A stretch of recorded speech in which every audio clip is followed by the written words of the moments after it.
Which empires do you think were the greatest? Today, I'll be ranking historical empires, so let's get straight to the tier list. The Axumites are mid. They didn't have a lot of land and their influence was limited to trade, but they did have a very long runtime. The French empires, individually, don't impress me much, especially Napoleon if I'm being honest. Even their colonial reach was limited to Africa and Quebec. But for speed's sake, I'm grouping all three together. And between the revolutionary ideas they spread, and having strong militaries at different points, I think A or B tier makes sense.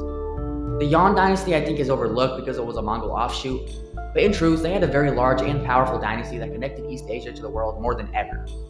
I'm going to put them in B because I have a lot of heavy hitters here, but you could argue them A. The Mali Empire, they were just rich. That's really it. The only thing keeping them outside of D and their long runtime. They really didn't impact the world outside of Africa much, but their geography was trash, so I'll be generous. The Achaemenid or Persian Empire was history's first great power, ruling almost half of humanity and creating many mega projects, such as the first mass road system in the original Suez Canal. They had the largest land extent of any country for a millennium, unless you count the steppe empires, but we don't count them. Their runtime was cut short due to Alexander's genius, not their own decline. So if they weren't invaded, they could have lasted for a few more centuries in some form. Still an easy S though. Also, I now realize that there is no way France is only one tier under these guys, so yeah. Now for the Parthian Empire. They defeated the Romans many times in battle, which is already very impressive. Parthia was also very diverse and tolerant, allowing for the thriving of Hellenism, while bringing forth the rejuvenation of Persian ideas. The big blow here is that they were very decentralized. Belgium's fame comes from abusing its only major colony, and there is nothing noteworthy about them otherwise. The Song were an average Chinese dynasty, because even though they were the most advanced dynasty for their time ever, and even almost had an industrial revolution, they were also militarily pathetic and had a small land area, which helped them lose to the Mongols pretty quickly, at least by China's standards. Another dynasty, the Qing, were very important mainly to the ethnic and cultural makeup of modern East Asia. Oh, and also they were very large, controlling more land than modern Europe. However, they dropped the ball on modernizing hard, to the point that they lost a 10-1 war against Britain. They're definitely the worst of the Chinese dynasties here, but I do still think they're a bit underrated, so they could be my benchmark for other, Chinas. The Seljuk Empire started off as nomad nobodies and ended off dominating large swaths of Eurasia, crushing the Byzantines, kicking off the Turkic migrations of Anatolia, memeing the Crusaders out of the region, reviving Persian culture, and paving the way for the Ottomans. The Roman Empire was the golden standard of empires. It deserves its own tier.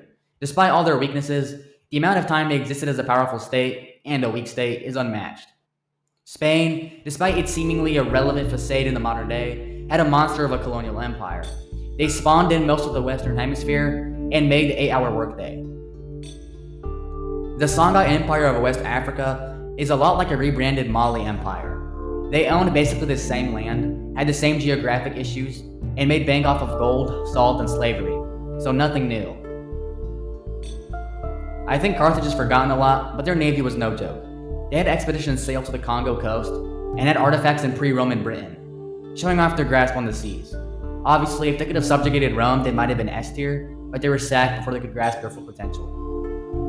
Now for Byzantium. Eastern Rome is pretty controversial. I've seen people say they were trash and others fanboy them to death.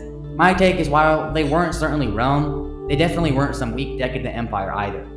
They literally lasted over 1,000 years, kept the Roman legacy alive, and managed to hold off waves of invasions while acting as a cultural and economic powerhouse in Eastern Europe. The Aztecs were cool and all, having Paris on a lake and wielding these swords in battle, but they were extremely decentralized and unstable, probably because of the sacrificed hordes of civilians they performed. The Abbasid Caliphate is critically overlooked in my opinion. They translated a lot of classical knowledge and improved upon it in basically every field.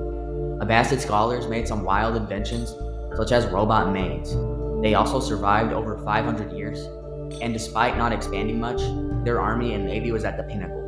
Too bad the Mongols wiped all civilization from Baghdad. The Italian Empire was just a horribly lost cause to form a modern Rome, which resulted in a comedy of errors, like losing to Greece and Ethiopia. So yeah, D tier is generous. The Gupta Empire is known as India's Golden Age, and for good reason. Their advancements were revolutionary, as well as their art and literature being pretty legendary for the time. Overall, they had amazing soft power. The Tang dynasty brought imperial China to its zenith. They had a very capable army and a massive sphere of tributaries. On top of that, everything from their city planning to writing to fashion to their form of Buddhism was normalized in other nations such as Japan. The Mauryan Empire is India's answer to the Roman Empire. The Mauryans were the first to unify the Indian subcontinent using a centralized government and a massive, well organized army.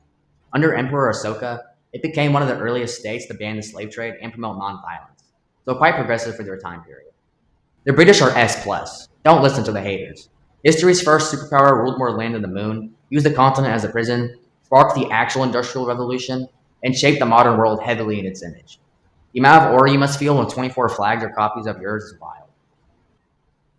I know I just gave the British their moment, but the Ming Dynasty nearly started to build an empire on a similar level. They launched massive naval expeditions, reaching as far as East Africa.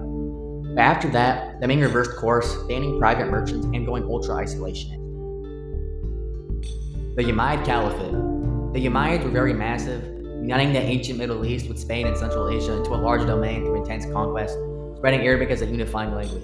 They were quite important, but their runtime of just 90 years seals the gap at A tier. The Mongols are S.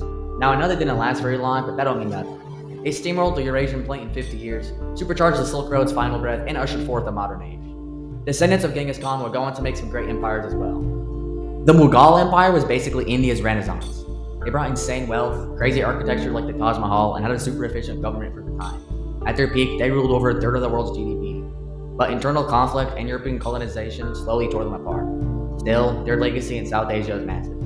The Han Dynasty was the founding dynasty of China, so most Chinese are of Han ethnicity today. They had a similar runtime to the Roman Empire and a similar size, and you could put them in S with their many, many inventions. They just didn't leave enough of a global mark, in my opinion.